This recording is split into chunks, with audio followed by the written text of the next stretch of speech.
Wala, tiga-riga.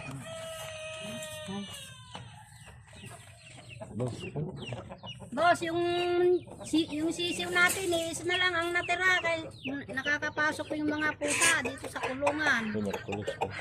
Yung Miyerkules, pumasok sila dito ng hapon.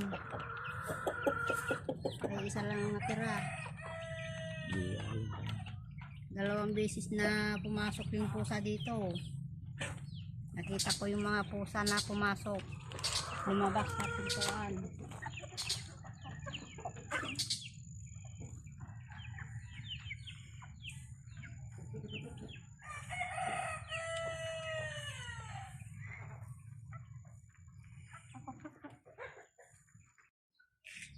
Sa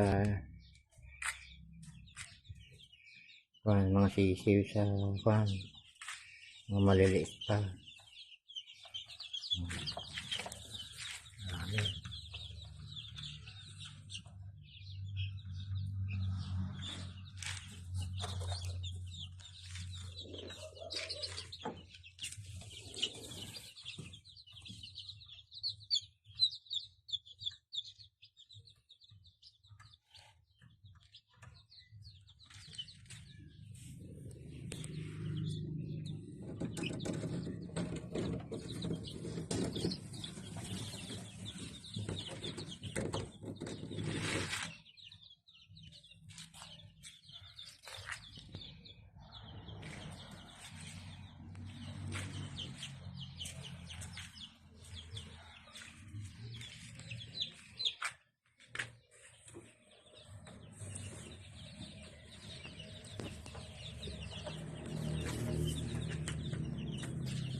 Nakakasama ng loob, nakakapanghinayang,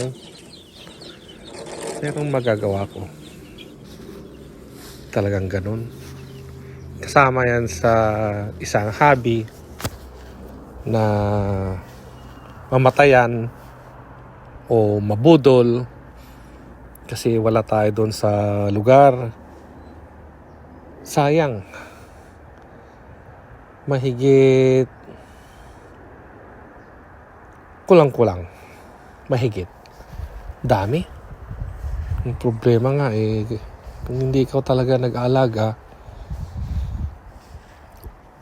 iba ang alaga ng may-ari kaysa yung nag-aalaga si kumpare. Iba yung alaga ni kumpare. Hay, nakakahinayang, ang dami na nun. Tapos ngayon iisa na lang.